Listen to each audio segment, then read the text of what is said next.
కన్యాదానం.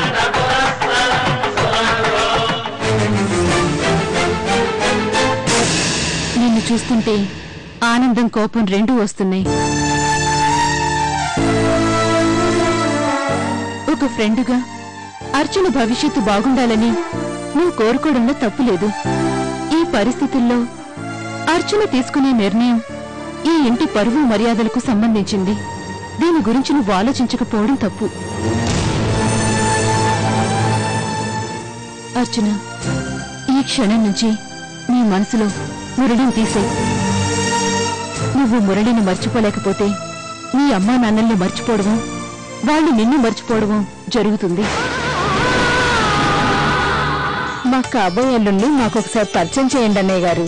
అయ్యో తప్పకుండానమ్మా. అంబిక, రాజా రెడీ అయ్యాడేమో చూసి తీసుకురా. వాడింట్లో లేడండి, బయటికెళ్ళాడు.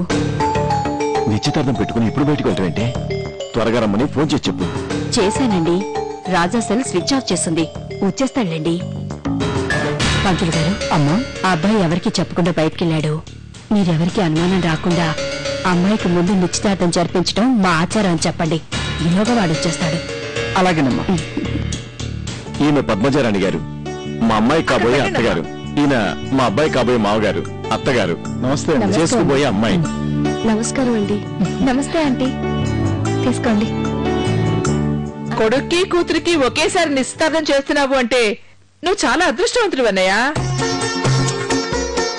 మీ అమ్మాయికి మీ అబ్బాయికి పెళ్లి సంబంధాలు చూసి 2 పెళ్లిళ్లు ఒకేసారి చేయిస్తున్నందుకు బయట అందరూ నన్ను తెగ పొగడేస్తున్నారు వదినా.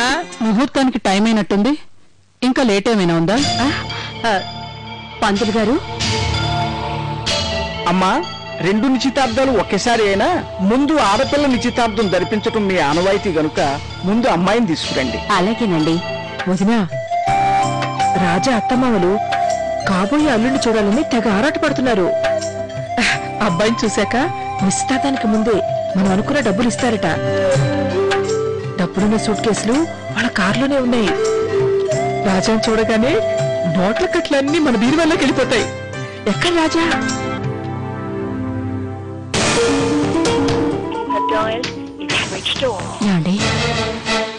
ఫోన్లో దొరకట్లేదు.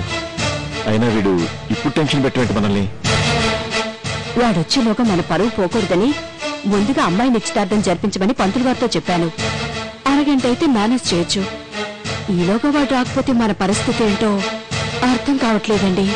అయ్యా, పెళ్లి కుమార్తె తల్లిదండ్రులు ఇద్దరు వచ్చేలా కూర్చోండి. అమ్మా, శుభగడియలు సమీపించాయి.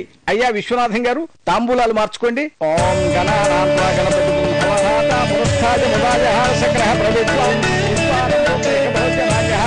నిశ్చేతాంబూల ముహూర్త సుముహూర్తోస్థో శుభం. అమ్మా, కొద్ది నిమిషాల్లో దుర్ముహూర్తం వచ్చేస్తుంది. త్వరగా రాజాని రమ్మనండి అమ్మా.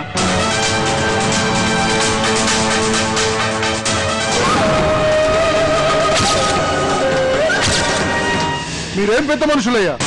నిశ్చితార్థం కనిపించి నా కూతురు నడిపిస్తారా? మమ్మల్ని తలదించుకునేలా చేస్తారా? ఏ రమాదేవి, నీ కమిషన్ కోసం ఇలాంటి పరువు మర్యాదలు లేని సంబంధాన్ని మాకు కడతావా? మిమ్మల్ని అందరినీ. చూడండి గోపరాజు గారు, మీరు తప్పులు చేయండి రా అని ఏ తల్లిదండ్రులు వాళ్ళ పిల్లలకి చెప్పరండి.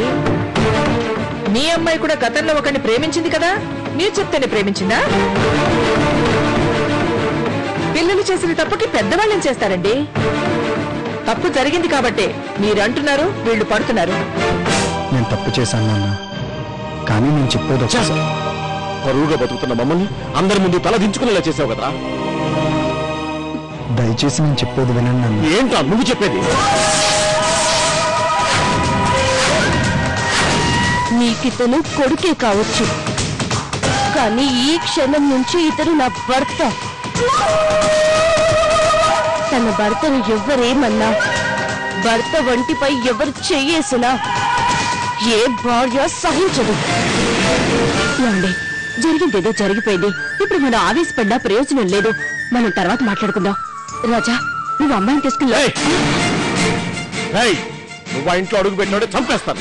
నువ్వు నా కొడుకు కాదు, నేను నీకు తండ్రిని కాదు. పోరా బయటికి.